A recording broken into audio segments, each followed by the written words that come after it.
Semana pasada yo inicié una serie de predicaciones que está basada básicamente en el gran mandamiento. Ese gran mandamiento que dice Jesucristo, que le dice, amarás al Señor tu Dios con todo tu corazón y con toda tu alma y con toda tu mente y con todas tus fuerzas y a tu prójimo como a ti mismo. Ese es el gran mandamiento. Tenemos la gran comisión, que la sabemos, ¿no? Por tanto, ir por todo el mundo y hacer discípulos a todas las naciones, esa es la gran comisión. Pero Jesús también hablaba acerca del gran mandamiento, amar a Dios por sobre todas las cosas y amar a mi prójimo como a mí mismo. Y la semana pasada nosotros reflexionábamos básicamente en la primera parte de este gran mandamiento, en cómo amar a Dios. Y yo les decía que si tú quieres amar a tu prójimo como a ti mismo, o sea, obedecer el mandato de Dios, lo primero que tienes que hacer es amar a Dios con todo tu corazón. Porque si tú no amas a Dios con todo tu corazón, entonces todas tus demás relaciones, aunque puedes tener algo de amor en ellas, no vas a amarlas de acuerdo a como Dios quiere que los ames. Si Dios no está en tu vida, si Dios no está en tu familia, si Dios no está en tu corazón, todas las demás relaciones, aunque tú puedes decir que yo los quiero, yo los amo, pero no lo vas a hacer como Dios quiere que lo hagas. Porque para poder amar bien a tu prójimo, tienes que amar primero a Dios. Para que entonces Dios transforme tu corazón. Y la semana pasada, hermanos, nosotros veíamos cómo el pecado, precisamente al inicio de la creación, rompió nuestra relación con Dios. Pero también veíamos que aún así, aún a pesar de que el ser humano fue el que le falló a Dios, aún así Dios salió a buscarnos. Dios salió a buscarte a ti como un padre que de verdad ama a sus hijos. Y eso fue lo que vimos la semana pasada, que aunque la humanidad fue la que desobedeció a Dios, aún así Dios fue a buscar a Adán y a Eva. Y es lo mismo que hace Dios el día de hoy. Aunque nosotros constantemente y continuamente como humanidad, inclusive también como creyentes, a pesar de que nosotros ofendemos a Dios continuamente, aún así Dios continuamente sale a buscarnos. Porque Él es como el buen pastor, que da su vida por las ovejas. Y cuando una se pierde, deja las otras 99 por ahí y va y busca, y hasta que la encuentra, va por ella. Ese es el carácter de Dios. Hermanos, pero la historia no terminó ahí, la semana pasada. La historia no terminó simplemente con una relación rota entre Dios y la humanidad. La historia que vimos la semana pasada también continuó con una relación rota entre seres humanos. Y fíjense la tragedia, entre una pareja, entre un matrimonio, uno de los vínculos quizás más sagrados que nosotros encontramos en las relaciones sociales, un esposo y una mujer. Y a partir de ese momento, a partir de que ellos rompieron su relación con Dios, comenzaron a verse el hombre y la mujer como rivales. A partir de ese momento vemos a los demás, ¿verdad? A nuestro prójimo con egoísmo, con envidia, con rencor, con competencia. Los vemos como menos importantes que nosotros, los vemos como un objeto, los vemos como nuestros sirvientes, los vemos como un estorbo. Eso pasó a partir de que inició y entró el pecado en la humanidad. Empezamos a ver a todos, se distorsionó. Así como se distorsionó la imagen que yo tengo de Dios, se distorsiona la imagen que yo tengo de otro que ha sido creado a imagen y semejanza de Dios, y lo comienzo a ver con una mente distorsionada. Si la primera pregunta que aparece en la Biblia, en Génesis 3, es ¿dónde estás? Que tiene que ver con nuestra relación con Dios. Y es una pregunta importante. La segunda pregunta que aparece en la Biblia, esta es la segunda que aparece en la Biblia y que es igual de importante, es ¿dónde está tu hermano? Es el inicio del gran mandamiento. Ama a Dios con todo tu corazón y con toda tu mente y con todas tus fuerzas y con toda tu alma, y ama a tu prójimo como a ti mismo. La primera pregunta tiene que ver con la primera parte. ¿Dónde estás? ¿Por qué te escondes de Dios? Y la segunda pregunta es, ¿dónde está tu hermano? Escuchen, hermanos, las siguientes palabras de Jesús que están en Mateo capítulo 5, versículo 21 hasta el 23. Pongan atención a estas palabras de Jesús, porque son palabras que pudieran parecer un poco duras, un poco tremendas. Dice lo siguiente: han oído que a nuestros antepasados se les dijo, no asesines. Si cometes asesinato, quedarás sujeto a juicio. Pero yo digo, ¿qué está diciendo Jesús? Dicen, han oído lo que dicen sus maestros, lo que dicen los fariseos, lo que dicen los saduceos. Han oído, pero yo les digo, dice Jesús, pero yo les digo, aun si te enojas con alguien, quedarás sujeto a juicio. Y si llamas a alguien idiota, corres peligro de que te lleven ante el tribunal. Y si maldices a alguien, corres peligro de caer en los fuegos del infierno. ¿Se dan cuenta lo que está haciendo aquí Jesús? Fíjense bien lo que está haciendo aquí Jesús, ¿eh? Según dice Jesús, la ley dice lo siguiente. La ley dice que si tú cometes asesinato, ¿qué es lo que te espera? Juicio. Eso es lo que dice la ley de Moisés. Yo lo puse en la siguiente diapositiva. Eso es lo que dice la ley de Moisés. Si tú cometes asesinato, según la ley, lo que te espera es juicio. Y en ese juicio te van a condenar a muerte. Porque eso es lo que dice la ley de Moisés. Eso es lo que han aprendido. Eso es lo que han escuchado, dice Jesús. Pero luego Jesús dice, pero yo les digo, y nosotros vamos a creer que Jesús nos va a rebajar el mandamiento, ¿no? Porque Jesús es más bueno, Jesús es más noble, Jesús es misericordioso. Decimos, bueno, no, la ley está muy, muy alta, ¿no? Pues bueno, Jesús dice, no. Si te enojas con alguien, eres sujeto a juicio. En otras palabras, Jesucristo está indicando, está diciendo que todo el que se enoja, el que maldice, el que llama idiota, bueno, según la versión que estés leyendo, insensato, necio, fatuo, imbécil, hay otra versión que dice raca, no sé qué significa raca, a lo mejor alguno de sus, para alguien tenga sentido esta palabra raca, pero hay unas versiones que dicen así. Pero Jesucristo dice, cualquiera que llame a su hermano así, necio, idiota, raca, idiota, todo eso maldice, merece la misma pena de muerte el que comete asesinato. En nuestra mente, esto no tiene sentido, ¿o sí? Porque decimos, ¿cómo es que Jesús va a poner en el mismo nivel a alguien que asesina, a alguien que simplemente se enoja y le dice a alguien algo malo, algo feo, lo maldice? ¿Cómo es que están al mismo nivel? En nuestra mente, en nuestra lógica decimos, no, ¿verdad? Esto no es posible, porque pensamos y decimos, no es posible, ¿verdad? Alguien que asesina es obviamente peor que alguien que simplemente se enoja con alguien más. Pero entonces, hermanos, para entender a Jesús, tenemos que regresar precisamente a los orígenes del pecado, y así de esta manera vamos a entender las palabras de Jesús en este contexto, y se van a dar cuenta, hermanos, de que el asesinato de una persona, fíjense bien, el asesinato de alguien más es el resultado de un problema en el corazón. Por eso Jesús dice eso. Y lo voy a ir explicando conforme vayamos avanzando. Vamos a leer Génesis 4, del 1 hasta el 11. Yo quiero que pongan atención, hermanos. Quiero que cuentes las veces que aparece la palabra hermano en este relato. Dice lo siguiente así. Ahora bien, Adán tuvo relaciones sexuales con su esposa Eva, y ella quedó embarazada. Y cuando dio a luz a Caín, dijo, con la ayuda del Señor, he tenido un varón. Tiempo después dio a luz al hermano de Caín y le puso por nombre Abel.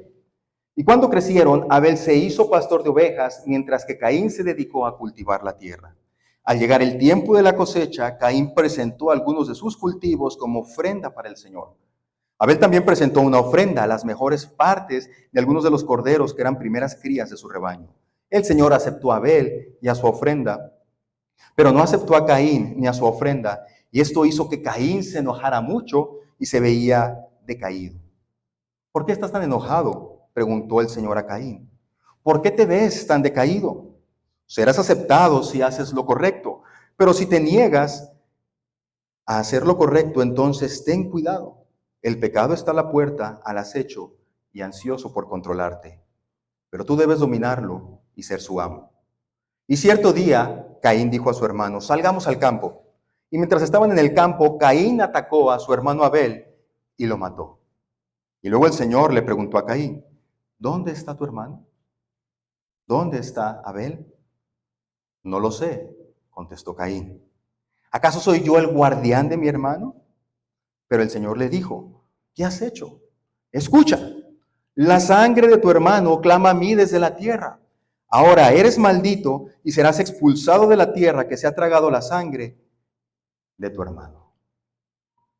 ¿Cuántas veces, hermanos? ¿7 veces? ¿Están todos de acuerdo que fueron 7 veces? Algunos dicen que 5, otros que 7, 6. Bueno, se los dejo de tarea. Ahí en su casa lo leen y lo subrayan. Génesis 4 del 1 hasta el 11. 7 veces, hermanos, sí. Hay una antigua frase en latín que dice lo siguiente: Homo homini lupus. El hombre es el lobo del hombre. Este es un proverbio muy antiguo, más antiguo que nuestro Señor Jesucristo. Es del siglo II antes de Cristo. Es un proverbio latín. Y básicamente su traducción sería: el hombre es el lobo del hombre. Hermanos, básicamente lo que está diciendo este proverbio es que no hacen falta bestias salvajes, no hacen falta catástrofes naturales, no hacen falta pandemias, no hacen falta meteoritos para acabar con la humanidad. Solamente hace falta darle rienda suelta a la naturaleza humana. El lobo del hombre es otro hombre. Es lo que dice este viejo proverbio. Hermanos, como seres humanos hemos intentado contener esa maldad que está dentro de nosotros a través de muchas maneras diferentes. Vemos que somos malos y tratamos de contener esa maldad de muchas maneras diferentes. La tratamos de contener con la educación. Decimos, bueno, si los educamos, seguramente van a ser diferentes, van a ser distintos, y les metemos mucha educación. ¿Y se logra hacer algo? Sí, se logra hacer algo. Podemos quizás detener un poco de maldad. Lo hacemos también creando cultura. Decimos, bueno, si los culturizamos, si les damos una cultura en la cual la gente respete a los demás, seguramente van a ser mejores. Y sí, es verdad, ayuda un poco a culturizar a los demás. También hacemos leyes y creamos leyes y que decimos, bueno, si castigamos a los malos, entonces aquellos que quieran hacer el mal se van a dar cuenta de que hay un castigo y entonces van a dejar de hacer el mal. Entonces creamos leyes de alguna manera también para detener la maldad. Sin embargo, hermanos, al final la maldad vuelve a brotar naturalmente, porque como seres humanos lo traemos dentro del corazón. Pero el único que tiene el poder para verdaderamente cambiar los corazones es Dios. ¿De dónde brota entonces la violencia contra nuestro prójimo que va carcomiendo nuestras almas? ¿De dónde brota todo eso? De nuestro corazón. Y eso es lo que el relato de Génesis nos quiere enseñar, hermanos. En estos 11 versículos aparece la palabra hermano 7 veces. Y con eso nos quiere decir que es el tema principal. Hermano, la hermandad. Y de estas 7 veces, la pregunta que está en el centro es, ¿dónde está tu hermano? ¿Dónde está tu hermano? Ese es el centro de este pasaje. Hablemos un poquito, hermanos, de la historia. El primer hijo que nace, obviamente Caín, hace más grande a la familia. Antes eran 2, Adán y Eva, y ahora son 3, Caín. Él hace al papá, papá, y hace a la mamá, mamá, porque antes de eso solamente eran esposo y esposa. Pero ahora que ha nacido Caín, ahora son papá y son mamá. Pero luego nace un segundo hijo, y entonces comienza la hermandad.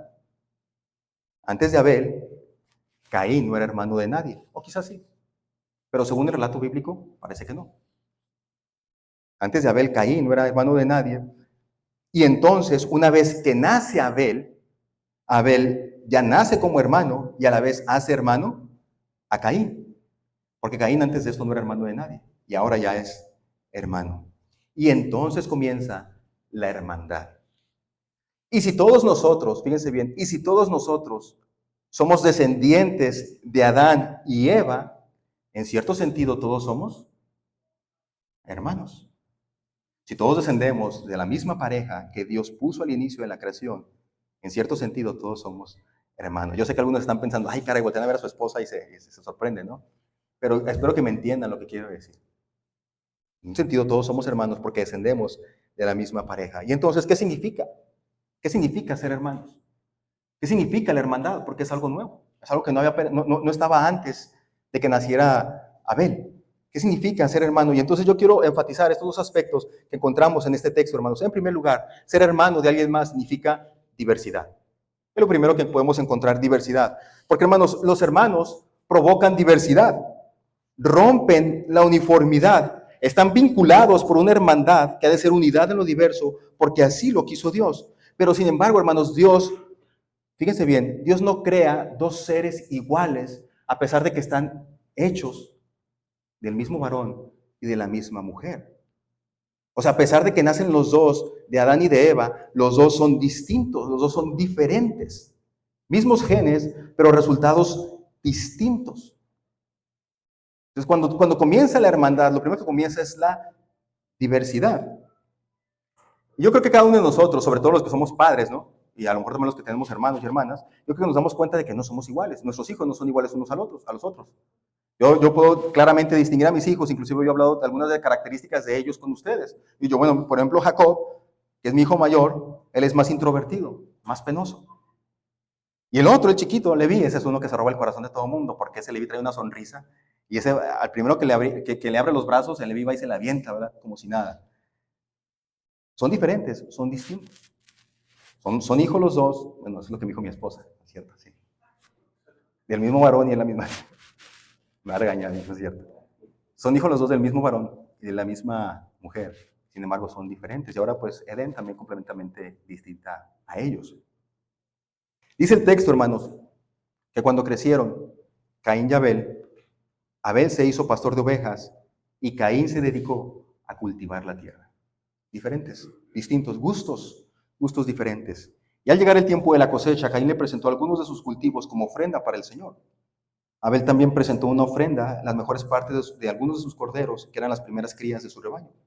Entonces dice la Escritura que Abel era un pastor de ovejas y que Caín era un agricultor. No eran iguales, cada uno pensaba diferente, cada uno tenía propósitos, gustos, cualidades, virtudes, defectos, sueños distintos. Eran diferentes, no eran iguales, hijos de la misma pareja, pero eran diferentes. Y aún así, en esa diferencia, los dos reflejaban la imagen de Dios. Porque si Adán y Eva fueron creados a imagen y semejanza de Dios, sus hijos también fueron creados a imagen y semejanza de Dios. Y a partir de ahí podemos decir que nosotros también hemos sido creados a imagen y semejanza de Dios. Eran diferentes, pero los dos tenían el mismo valor y la misma dignidad delante de Dios. Hermanos, eran tan distintos ellos dos que cada uno le ofreció a Dios una ofrenda diferente. Obviamente cada uno le trajo una ofrenda de lo que trabajaba. Dice que Abel le trajo de lo mejor, un cordero de lo que cuidaba y se lo trajo al Señor. Y Caín también le presentó su ofrenda al Señor de estas partes, de esta cosecha que él tenía. Entonces eran tan distintos que inclusive al Señor le ofrecieron diferentes ofrendas. Y dice el texto que Dios aceptó la ofrenda de Abel, pero no aceptó la ofrenda de Caín. Y esto molestó mucho a Caín. Cuando tú lees esta historia, a primera vista te puede parecer que Dios está discriminando a Caín. Lo puedes pensar así. Y dices, bueno, es que aquel que tuvo la culpa es Dios, porque ¿por qué aceptó la ofrenda de Abel y no aceptó la ofrenda de Caín? ¿El culpable es quién?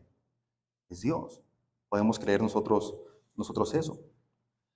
Y aparte el texto no nos da muchos detalles, simplemente el único detalle que nos da es que Abel le ofreció de lo mejor a Dios y no dice lo mismo de Caín. Entonces podemos pensar, bueno, Dios aquí está actuando mal. Debió haber aceptado las dos ofrendas de la misma manera. Pero conforme nosotros vamos leyendo, hermanos, el texto bíblico, encontramos varios pasajes en los libros proféticos. Son muchos. Yo solamente voy a leer uno en esta tarde. Y quiero que pongan atención a Isaías capítulo 1. Y aquí nos vamos a dar cuenta de por qué Dios no aceptó la ofrenda de Caín y se aceptó la ofrenda de Abel. Vean lo que dice el texto, Isaías capítulo 1, versículo 11. Dice, ¿qué les hace pensar que yo deseo sus sacrificios? Aquí Dios le está hablando a su pueblo Israel, la nación escogida. Y Dios le dice claramente a ellos, y eso que Dios ya les ha dado la ley, y Dios ya les ha dicho cómo quiere que lo adoren con esos sacrificios de animales. Pero entonces Dios aquí en Isaías les dice, ¿qué les hace pensar que yo lo que deseo son sus sacrificios? Y luego van las palabras que usa Isaías, estoy harto de sus ofrendas quemadas, de carneros y de la grasa del cordero engordado. No me agrada la sangre de los toros, ni de los corderos, ni las cabras. Cuando ustedes vienen a adorarme, ¿quién les pidió que desfilaran por mis atrios con toda esa ceremonia? Dejen de traerme sus regalos sin sentido. El incienso de sus ofrendas me da asco. En cuanto a sus celebraciones de luna nueva, del día de descanso y de los días especiales de ayuno, todos son pecaminosos y falsos. No quiero más de sus piadosas reuniones o de sus celebraciones de luna nueva y sus festivales anuales. Son una carga para mí, no los soporto. Cuando levanten las manos para orar, no miraré. Aunque hagan muchas oraciones, no escucharé, porque tienen las manos cubiertas con la sangre de víctimas inocentes. Lávense y queden limpios, quiten sus pecados de mi vista, abandonen sus caminos malvados. Y aquí está el meollo, o aquí está el detalle, o aquí está la conclusión, o la razón por la cual Dios no aceptó la ofrenda de Caín. Dice Dios, aprendan a hacer el bien, busquen la justicia y ayuden a los oprimidos. Defiendan la causa de los huérfanos y luchen por los derechos de las viudas. Creo que este mensaje o este texto tiene demasiadas aplicaciones. Y lo podemos inclusive trasladar a nuestra época, en lo que nosotros hacemos como iglesia. Algunos podrían creer, es que adoramos a Dios si cantamos himnos. Y otros dicen, no, es que adoramos a Dios cuando cantamos coritos, alabanzas. No, es que adoramos a Dios si leemos en esta versión de la Biblia. No, es que adoramos a Dios si leemos en esta otra versión de la Biblia. No, es que adoramos a Dios si venimos vestidos al templo de cierta manera. Y nos enfocamos en todos esos actos externos. ¿Y qué dice Dios? Ninguna de esas cosas me agrada. Si en tu corazón en realidad tú no estás preocupado por tu prójimo, por tu hermano. Detesto, dice Dios, todo eso. El pueblo de Israel creía que estaba adorando a Dios cuando le traía los mejores corderos, iban y compraban, y la gente rica iba y compraba mucho ganado y se lo traía a los sacerdotes para que lo sacrificaran allá a Dios y hacían mucho espectáculo. Y iban y se presentaban delante de Dios y le ofrecían muchos sacrificios ahí, muchos corderos. Pero Dios dice, yo no quiero nada de eso. Yo no quiero nada de eso. Dice, aprendan a hacer el bien. Aprendan a hacer el bien. Busquen la justicia. Ayuden a los oprimidos. Defiendan a los huérfanos. Cuiden de las viudas. Dios despreció la ofrenda de Caín. Porque si tú dices que amas a Dios y por eso lo adoras, pero desprecias a tu hermano, entonces es una mentira que amas a Dios.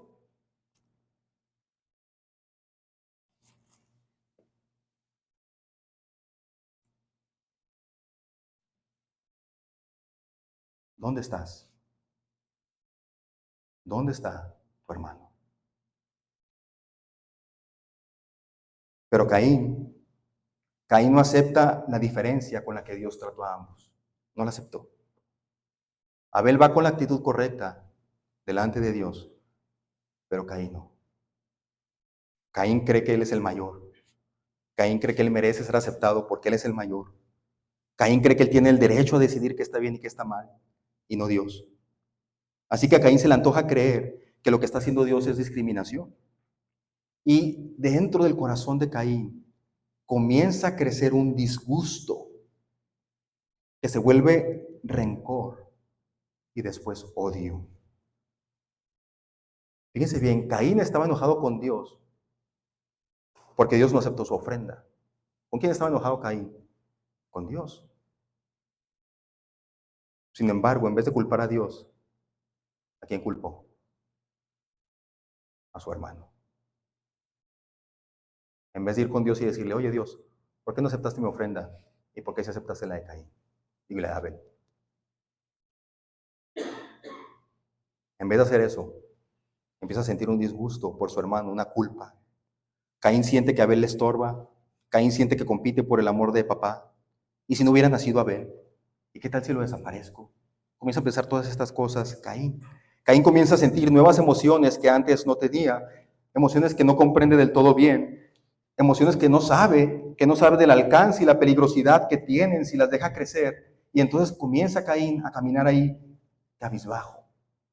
Y así como en la primera historia, cuando Dios va a buscar a Adán y Eva, en esta historia, Dios viene a buscar al malo. Y entonces Dios se le acerca a Caín, le sale al encuentro. Y nos damos cuenta, hermanos, con todo esto, que Dios no ha desechado a Caín, a pesar de lo que está sintiendo en su corazón. Está sintiendo un rencor hacia su hermano. Y Dios se le acerca a Caín antes de que Caín cometiera ese asesinato. Y en esta historia, Dios le dedica más tiempo al malo que al bueno. Y Dios comienza a invitar a que Caín reflexione. a que piense. Porque Dios, siendo omnisciente, Él sabe lo que viene. Y entonces Dios le dice a Caín, ten cuidado, Caín. No te dejes dominar por tus emociones. Ten mucho cuidado en lo que estás sintiendo. Y le dice, el pecado está a la puerta, al acecho y ansioso por controlarte. Pero tú debes dominarlo y ser su amo. Dios sabe que lo que está sintiendo Caín lo va a llevar a cometer un asesinato. Pero finalmente Caín toma una decisión. Caín decide que Abel le estorba. No puede aceptar que que Abel sea diferente, que sea distinto a él. Y entonces lo invita a ir al campo. Y Abel, inocentemente, sigue a su hermano mayor. Y entonces Caín, como una bestia, se lanzó sobre su hermano y lo mata. El primer homicidio en la historia de la humanidad es un fratricidio. Un hermano que mata a su hermano. El primer homicidio de la humanidad. ¿Y dónde inició todo? En el corazón de Caín. Envidia, rencor, amargura, competencia, comparación. Comenzó a pensar mal de su hermano y dejó que todos estos malos pensamientos echaran raíz en su corazón hasta que un día finalmente lo mató. Hermanos, porque eso es lo que hace el pecado. Primero rompe el corazón y después rompe la relación. Por eso Jesús va a decir ahí en Mateo capítulo 5, cualquiera que se enoje, cualquiera que llame estúpido o que maldiga a su hermano, es tan culpable como uno que asesina. Porque hermanos, todos estos sentimientos echan raíz en el corazón y terminamos por matar al otro. Terminamos por sacarlo de nuestras vidas. A lo mejor no le quitamos la vida como Caín, pero para nosotros es como si ya estuvieran muertos, porque nunca más volvemos a tener una relación con ellos. Los desaparecemos de nuestra vida. Ser hermano de otro hermano significa entonces, en primer lugar, que tenemos el mismo valor y dignidad delante de Dios, pero que no somos iguales. No somos iguales. Dios nos ha hecho diferentes a todos. Dios nos ha hecho diversos. No tenemos por qué ser iguales. Así nos ha hecho Dios, diferentes, distintos. Pero ¿qué tenemos que hacer? Amarnos. Amarnos con nuestras diferencias.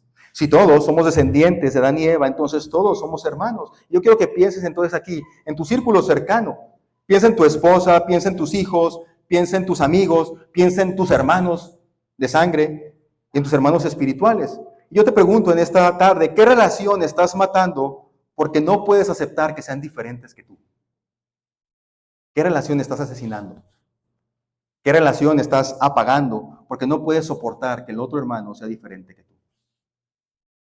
Piensen en todas sus relaciones. Esposos, padres e hijos, hermanos y hermanas, amigos, hermanos en Cristo. Somos diferentes, somos distintos. Bueno, de hecho dicen por ahí algunos estudiosos, hablando del matrimonio, polos opuestos se atraen, ¿sí o no? Es la ciencia popular. No sé por qué lo quiso así Dios, pero parece que es así, ¿no? Nos atraemos. Dios, me ven aquí que hablo mucho, pero yo no soy tan hablador. Mi esposa es más social. Y eso me atrajo de ella. De hecho, cuando yo estaba por ahí buscando pareja,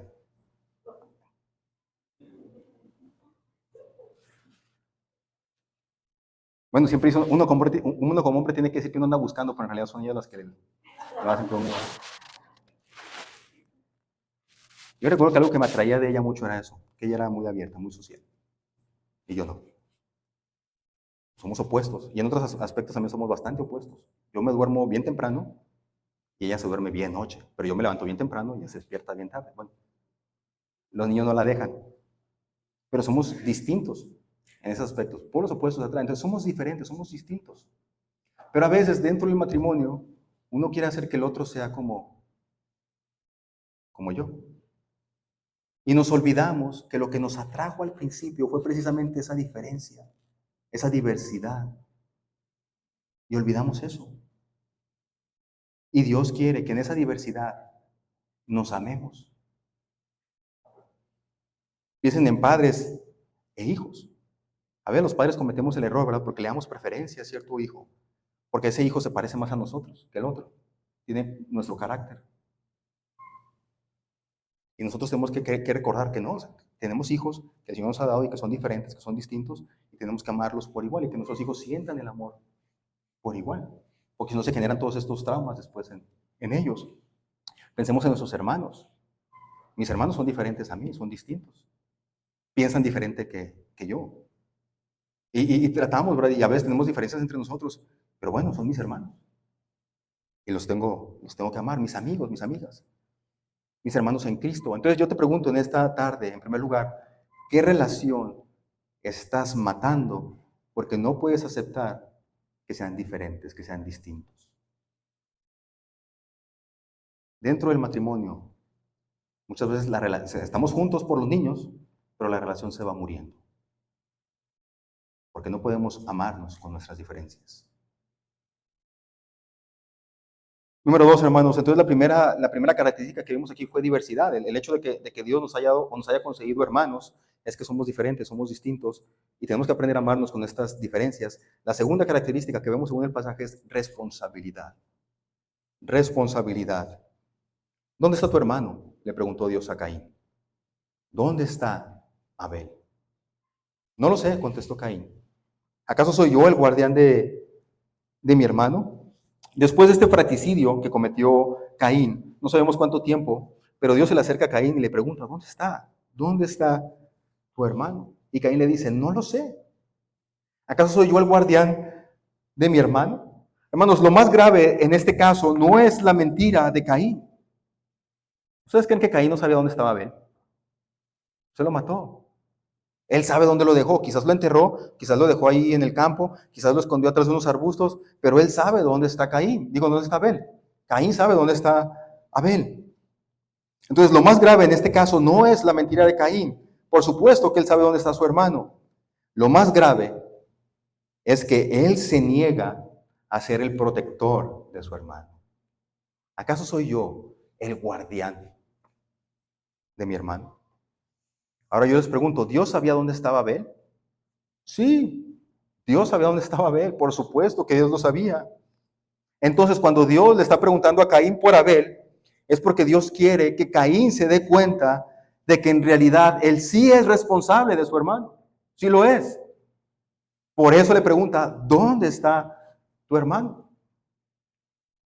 Y entonces, cuando Caín le dice, yo no lo sé, ¿y a poco soy yo el protector de mi hermano?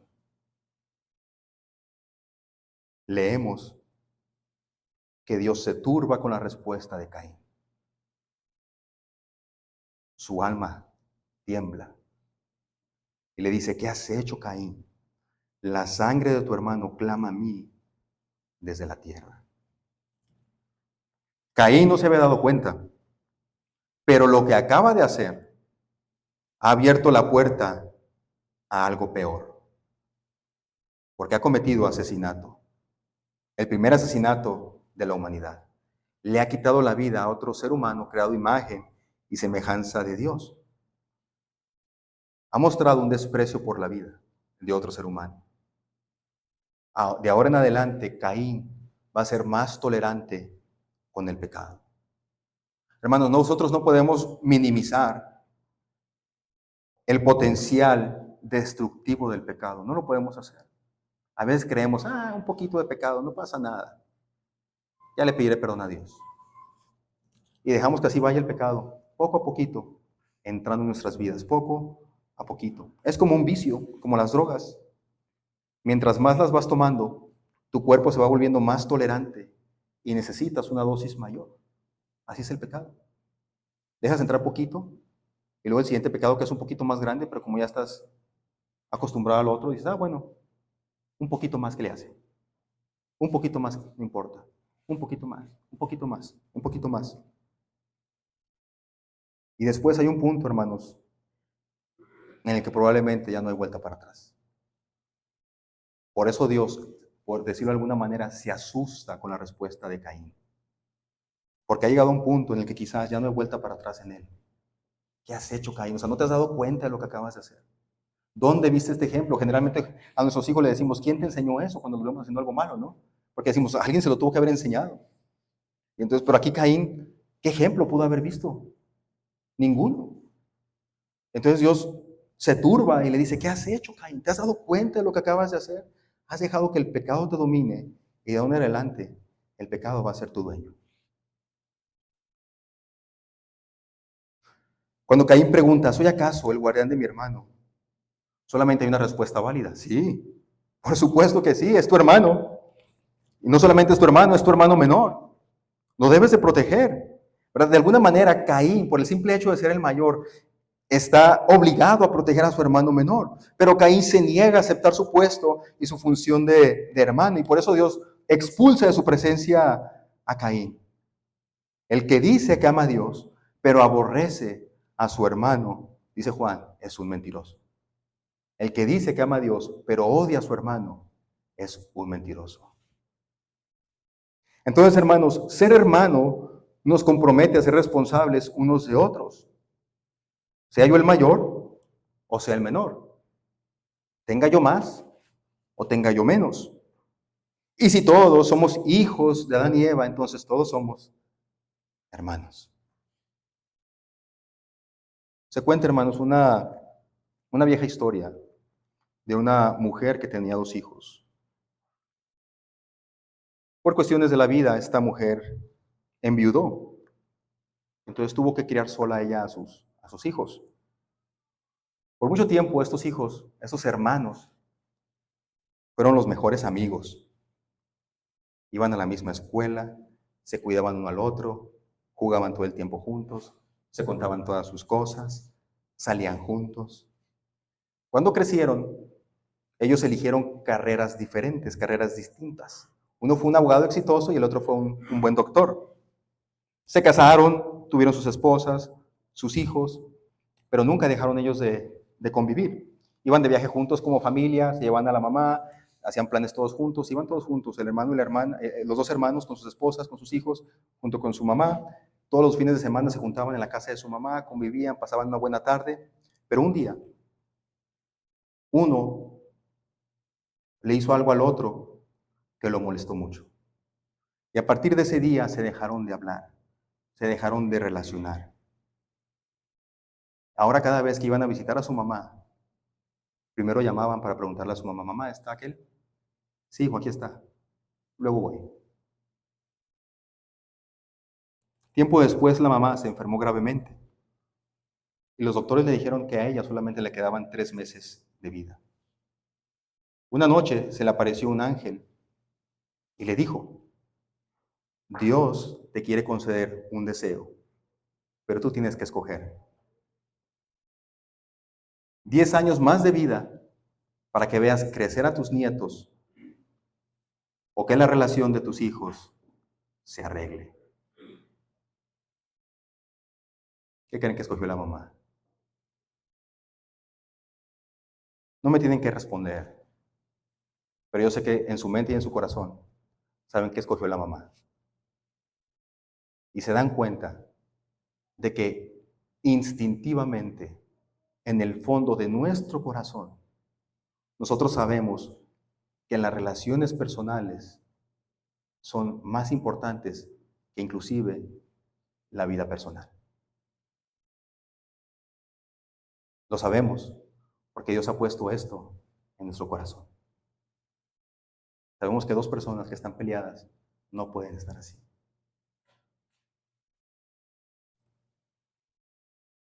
¿De qué sirve estar vivo con un corazón lleno de amargura, de odio, de rencor? Caín, hermanos, Caín no perdió a Abel el día en que lo asesinó. Caín perdió a Abel el día en que comenzó a odiarlo. Ahí fue cuando perdió a su hermano. Así que Jesús nos enseñó que el problema no comienza con el homicidio. Ese es el resultado, la conclusión final. El problema inicia con el enojo en el corazón, con el rencor en nuestro corazón. El problema no comienza con la violencia, el problema comienza con la indiferencia. Pero para que tú puedas amar bien a tu hermano, a tu hermana, primero tienes que amar a Dios. Por eso la primera pregunta es, ¿dónde estás? Y la siguiente pregunta es, ¿dónde está tu hermano o tu hermana? Hemos visto en esta tarde que ser hermano significa que somos diferentes, somos distintos. Y nos tenemos que amar así. Número dos, que tenemos la responsabilidad de cuidar del otro. La responsabilidad, porque si todos somos hijos de Adán y Eva, entonces todos somos hermanos. ¿Cómo se ve esto en una pareja? ¿Cómo se ve esta cuestión de la responsabilidad? Maridos, amad a vuestras esposas. Mujeres, sométanse a sus maridos. Cada quien tiene una responsabilidad dentro del matrimonio. Una responsabilidad que tenemos nosotros que cumplir. Cristo vino, hermanos, a restaurar relaciones. En primer lugar, vino a restaurar nuestra relación con Dios. Y en segundo lugar, vino a restaurar todas nuestras relaciones personales. Y esa restauración comienza cuando tú dejas de esconderte, de correr de Dios y vienes para que Él cambie tu corazón. No vas a amar bien, te lo digo sinceramente. No vas a amar bien ni a tu esposo, ni a tu esposa, ni a tus hijos, ni a tus hijas, ni a tus hermanos, si Dios no está en tu corazón. Así que, hermanos, el día de hoy Dios nos sigue llamando a vivir una fe real, una fe visible, una fe responsable, una fe que ama a Dios, pero que se refleja en cómo amo a mi hermano. El que dice que ama a Dios, pero odia a su hermano, es un mentiroso, dice Juan. Si tú dices que amas a Dios, entonces demuéstralo amando a tu hermano. Y si todos somos hijos de Adán y Eva, ¿quiénes son mis hermanos? Todos, todos. El que está aquí dentro de este templo, pero también el que está afuera. Ese también es tu hermano. ¿Dónde está tu hermano? Nos va a preguntar el Señor. Cuando Él vuelva por nosotros, dice que va a apartar a su derecha y a su izquierda. A su derecha a los que son de Él y a su izquierda a los que no son de Él. Y entonces a los de la derecha les va a decir, vengan, benditos de Jehová, porque tuve hambre y me diste de comer, porque estuve enfermo y me visitaste, porque tenía sed y me diste agua de beber. Señor, pero ¿cuándo te vimos a ti con ellos? Cuando lo hiciste por uno de estos pequeños, por mí lo hiciste. Entonces, cuando estemos en la presencia de Dios, nuestras acciones, nuestras obras, de alguna manera van a reflejar o a demostrar que en realidad amábamos a Dios porque amamos a nuestros hermanos. ¿Dónde estás? ¿Dónde está tu hermano? Que el Señor nos halle fieles, obedeciendo su palabra.